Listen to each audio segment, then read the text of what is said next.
أعوذ بالله من الشيطان الرجيم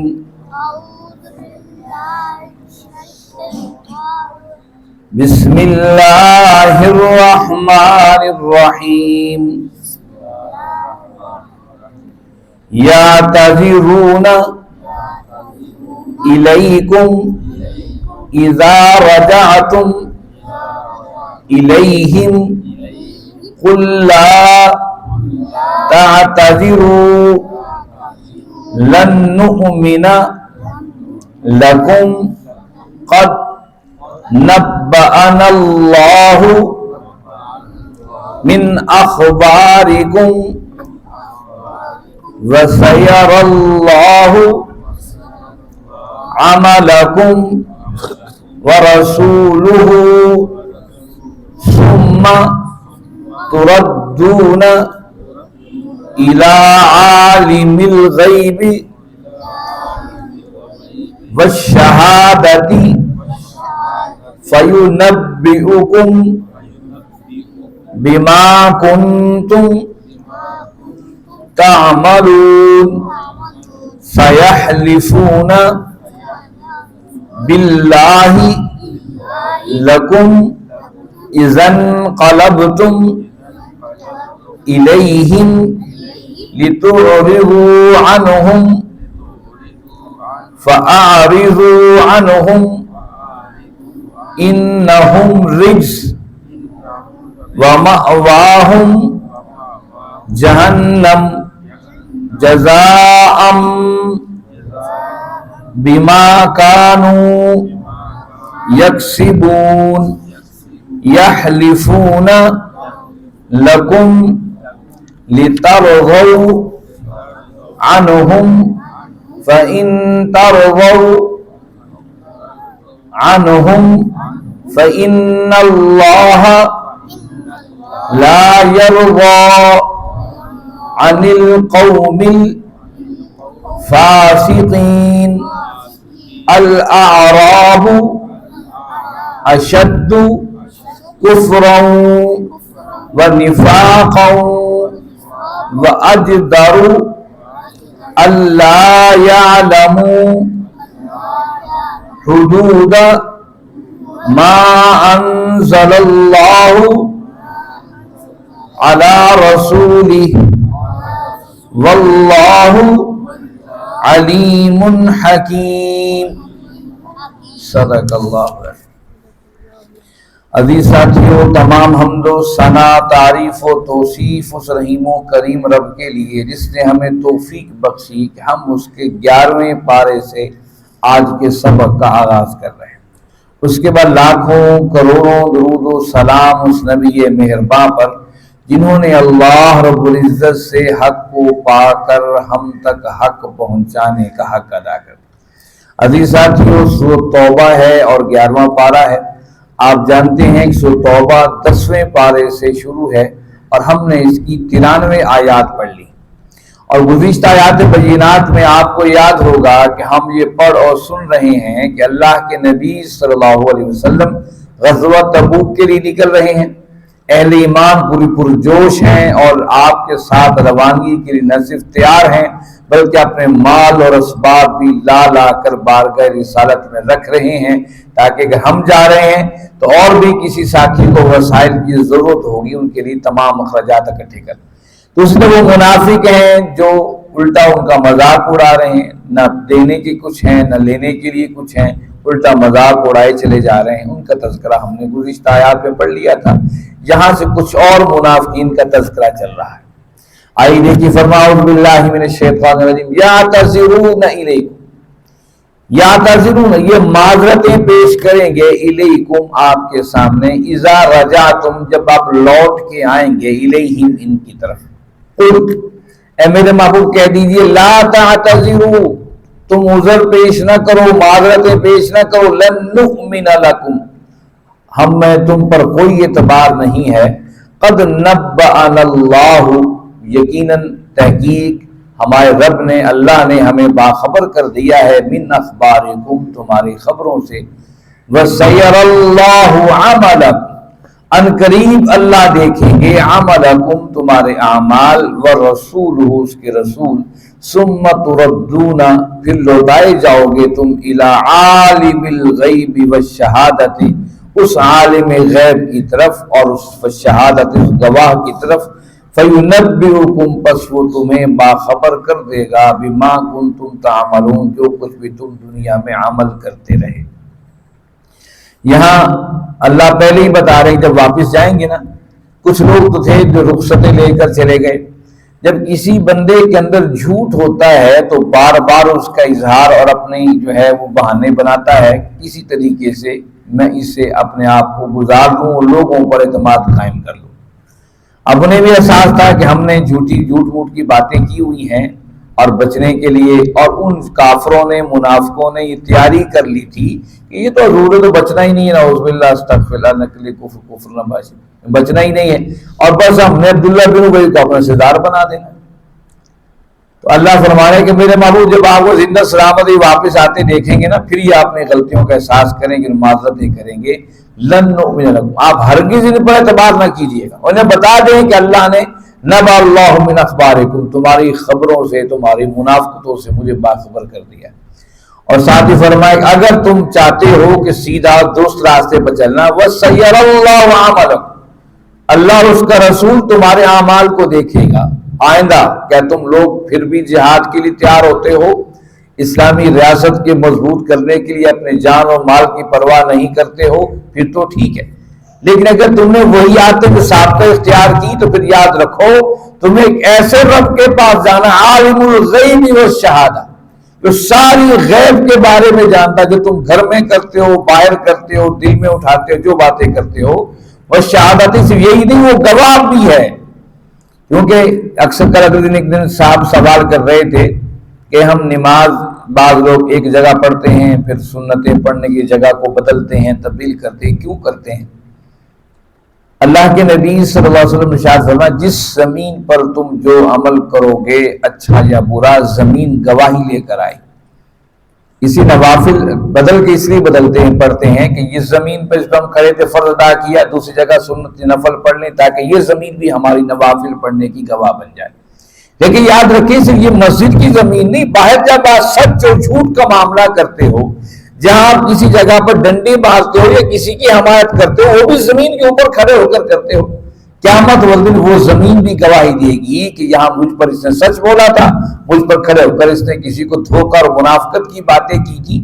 اس نے کہا وہ شہادہ کہ وہ عالم الغیب بھی ہے، غیب کی خبروں کو جانتا ہے، وہ شہادہ گواہ بھی ہے، اور اس کے گواہ بھی ہیں جو قیامت میں اللہ لے کر آئیں گے، ہاں بھی گواہی دو، یہ زمین یہ ہر چیز جو ہے ہم سے جڑی، یہ گواہی دے گی اللہ میری زمین پر یہ کیسے چلتا رہا، تیری بندگی کے ساتھ چلتا رہا یا تیرے ساتھ منافقتیں کرتا رہا۔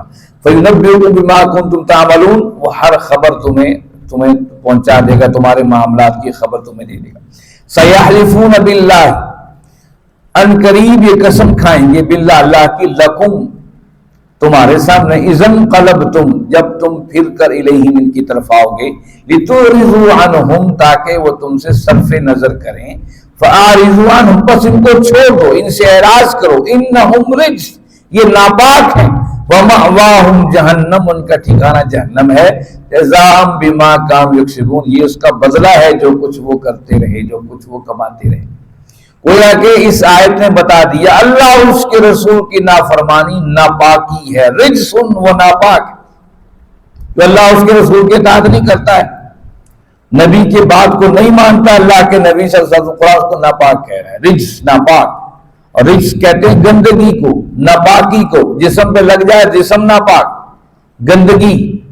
گویا کہ آپ اور ہم جائزہ لیں اور اپنے معاشروں کا جائزہ لیں کہ گندگی کے ساتھ کیسے معاشرے پنپ سکتے ہیں، جس کی زندگی میں اللہ کے نبی صلی اللہ علیہ وسلم کی محبت کا اتنا حصہ بھی نہیں ہے کہ میں کوشش تو کروں۔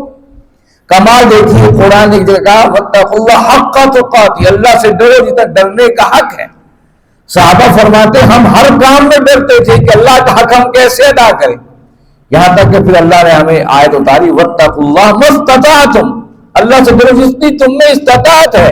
جب یہ حکم اترا پھر ہمارے دل کو ڈھارس ملی کہ ہمیں اختیار جتنا ہے اتنا ہی ہم کریں۔ تو اللہ نے جتنے آپ اور ہمیں اختیار دی اتنا تو ہم اللہ کے نبی صلی اللہ علیہ وسلم کی اطاعت کر ہی سکتے ہیں نا. اس لیے کہا کہ میرے محبوب واپس پلٹ کر جائیں گے لِتُعْرِضُوا عَنْهُمْ، یہ آپ سے کہیں گے کہ آپ ہم سے صرف غلطی ہو گئی، کمی بیشی ہو گئی تو درگزر فرمائے فَأَعْرِضُوا عَنْهُمْ، ان کو ان کے حال پہ چھوڑ دیجیے. إِنَّهُمْ رِجْسٌ، یہ ناپاک ہیں، وَمَأْوَاهُ جہنم، ان کا ٹھکانہ جہنم ہے. جزاء بما كانوا يكسبون، یہ ناپاک کیوں ہیں؟ یہ وہ بدلہ ہے جس کو انہوں نے اپنی عملی زندگی کے اندر اپنے نبی کی نافرمانی کے ساتھ کیا ہے. یحلفون لکم لترضوا، یہ قسمیں اٹھاتے ہیں لکم تمہارے سامنے، لترضوا عنہم تاکہ تم ان سے راضی ہو جاؤ. فإن ترضوا، اگر تم راضی عنہم ان سے ہو بھی گئے، فإن اللہ، پس بے شک اللہ، لا یرضا، نہیں راضی ہوگا، عن القوم الفاسقین، اس نافرمان قوم سے. یہاں یحلف لکم مسلمانوں، اب یہ تو حضور کے بارگاہ سے تو وہ اٹھ گئے، اللہ کے نبی سے اٹھا دیا، جاؤ تم نے تو منافقتیں کی، تمہاری خبر اللہ نے ہمیں دے دی، ہم کو کوئی اعتبار نہیں. لیکن وہ اسی مسلم معاشرے کے تو افراد تھے، اسی معاشرے میں رہتے تھے، ان کے رشتے انہی لوگوں کے ساتھ تھے، اوس کے ساتھ، خزرج کے ساتھ، انہی کے ساتھ اٹھنا بیٹھنا، شادی بیاہ، رشتے داریاں. اب وہی چاہتے یہ تھے وہاں سے تو ہم براندہ درگاہ ٹھہر ہی گئے ہیں، یہ جو ہمارے اپنے کہیں ہیں ہمارے ساتھ بائیکاٹ نہ کر دیں. اب ان کے پاس جا کر عام مسلمانوں کو جا کہتے یار ہم تو یار یہ مسئلہ تھا، آپ کو پتہ ہی ہے، یہ مجبوریاں تھیں، آپ کو پتہ ہی ہے، ان مجبوریوں کی وجہ سے ہم ساتھ نہیں نکل سکے، ساتھ نہیں جا سکے. تو قرآن کا یحلفون لکم، یہاں لکم سے مراد اہل ایمان ہے، یہ قسمیں کھائیں گے تمہارے سامنے، ترضوا عنہم، تاکہ تمہیں راضی کر لیں. اور انسان جب بار بار کو اپنی غلطی کی معافی مانگتا ہے، نرم دل بندہ کہتا ہے یار چلو کوئی بات نہیں، خیر ہے، غلطی ہوگی سے، چلو کوئی بات. فَإِن تَرْضُوا عَنْهُمْ، اگر تم ان سے راضی بھی ہو گئے، فَإِنَّ اللَّهَ لَا يَرْضَىٰ، اللہ ان سے راضی نہیں ہوگا، عَنِ الْقَوْمِ الْفَاسِقِينَ، کیونکہ نافرمان لوگ ہیں. نافرمان کیا ہے؟ ہم اپنے بیٹے کو نافرمان کیوں سمجھتے ہیں؟ جب وہ ماں باپ کا کہنا نہیں مانا، ہم کہتے ہیں بڑا نافرمان ہے. ماں باپ کا کہنا نہ ماننے والا نافرمان ہے، جو اللہ اور اس کے رسول کا کہنا نہیں مانتا وہ تو فرما بردار کیسے ہو سکتا ہے؟ اور یاد رکھیے نماز روزہ حج زکوٰۃ یہ فرما برداری نہیں ہے. نماز روزہ حج زکوٰۃ تو وہ چیز ہے جو آپ کو بتاتی ہے کہ آپ کی باہر کی زندگی کیسے ہو. نماز بتاتی ہے کہ مسجد سے باہر آپ کا گھر اور باہر کیسا ہو، بازار کیسا ہو، آپ کا معاشرہ کیسا ہو. نماز بتاتی ہے کہ مصلی پہ امام کھڑا ہے اور آپ امام بھی اس کو متعین کرتے ہو جو صالح اور پاک اور صاف. تھوڑی سی مسٹیک دیکھ آپ کہتے ہو نہیں جی یہ امام ہمیں قبول ہی نہیں ہے، اس میں فلاں فلاں غلطی ہے، حالانکہ غلطی سارے نمازی گھروں میں 100 دفعہ دوہرا چکے ہوں گے، باہر 100 دفعہ دوہرا چکے ہوں گے، لیکن ہر مقتدی سمجھتا ہے کہ جو مصلی پہ کھڑا کیا جائے اس کا دامن پاک اور صاف. کتنا بڑا سبق ہے. مسجد سے باہر یہی تو سبق اپنے معاشروں میں دوہرانا تھا.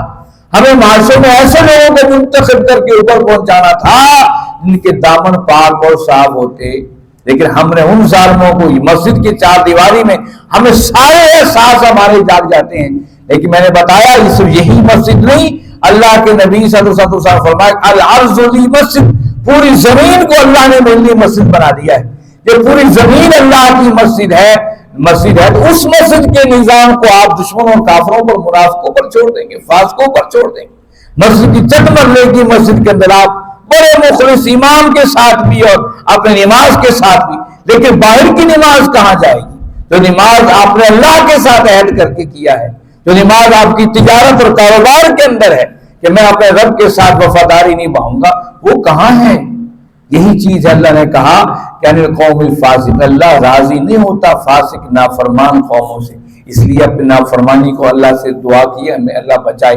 الاعراب اشد کفرا، اب یہاں سے دیہاتیوں کا ایک تذکرہ چل رہا ہے. اعراب کہتے ہیں دیہاتیوں کو.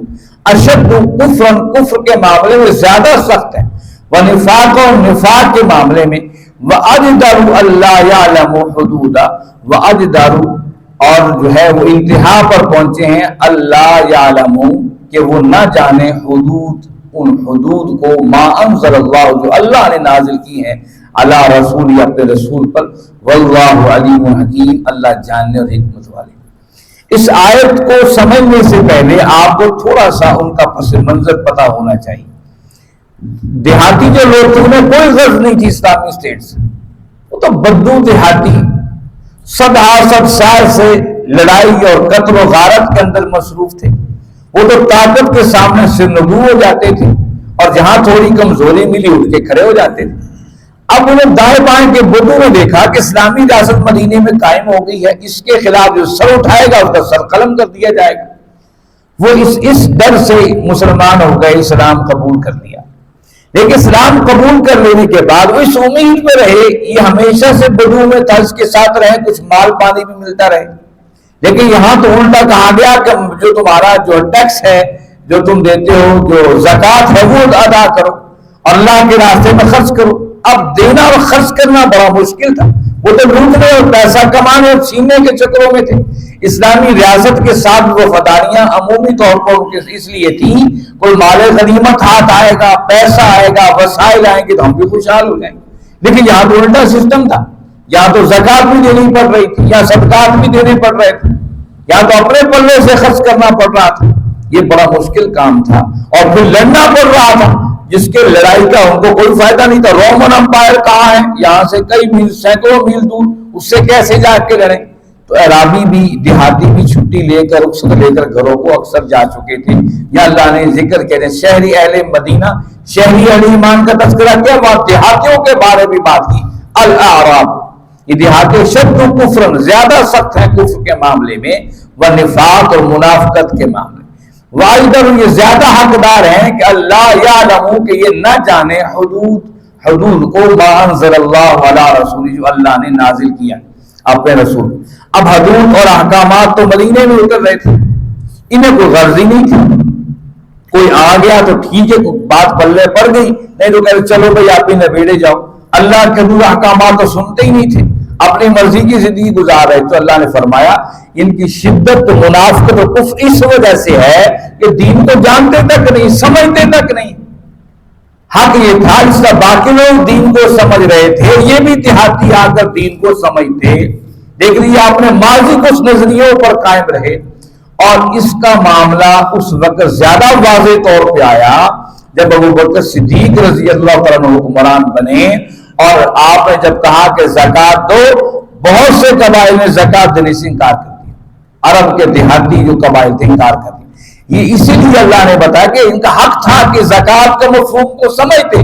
نماز کس لیے ہے, زکوٰۃ کس لیے ہے, روزہ کس لیے ہے, حج کے معاملات کس لیے ہیں, اس کے مفہوم کو نہیں سمجھا. بس سمجھا اقتدار ہے, ووٹ ہیں, ان کے ساتھ ہیں, بس کچھ ہمیں بھی مل جائے گا. لیکن جب ابو بکر صدیق رضی اللہ عنہ کا زمانہ آیا تو کھل کر کہا ہم کس کو, ہم نہیں ٹیکس دیتے, ہم نہیں زکوٰۃ دیتے, ہم کچھ اس کو چٹی سمجھتے تھے زکوٰۃ کو. تو اللہ نے واضح کیا کہ زیادہ حقدار ہیں کہ دین کو سمجھیں اور سیکھیں. آج بھی اس لیے ہماری کوشش یہ ہونی چاہیے اپنے دیہاتی بھائیوں کو دین کے بارے میں وضاحت کے ساتھ بتائیں, سمجھائیں, سکھائیں پیار سے.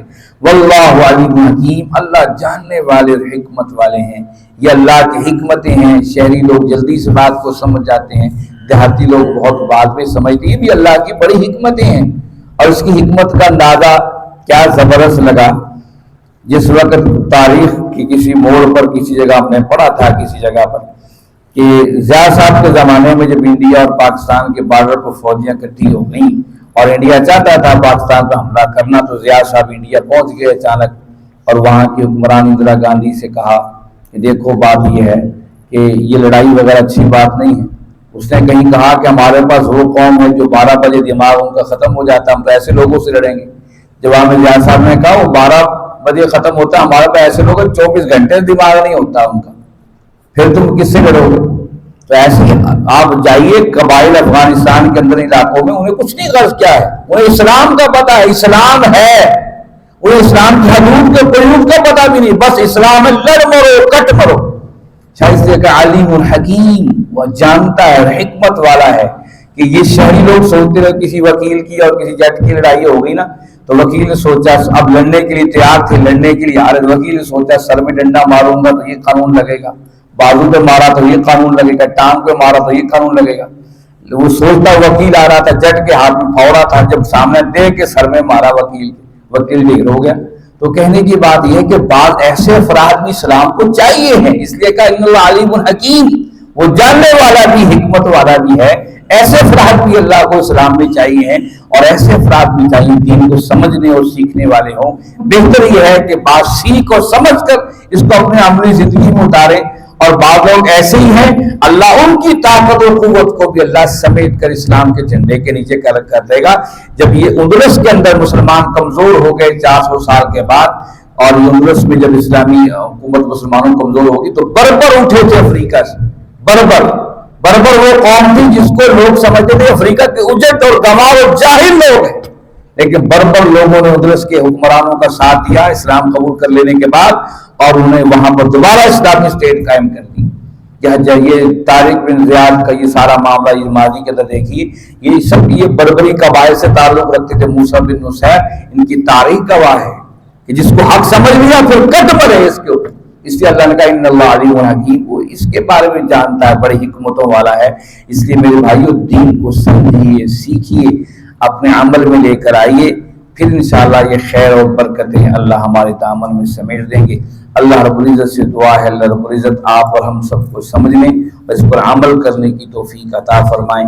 وآخر دعوانا الحمدللہ رب العالمین والصلاة والسلام علی سید المرسلین۔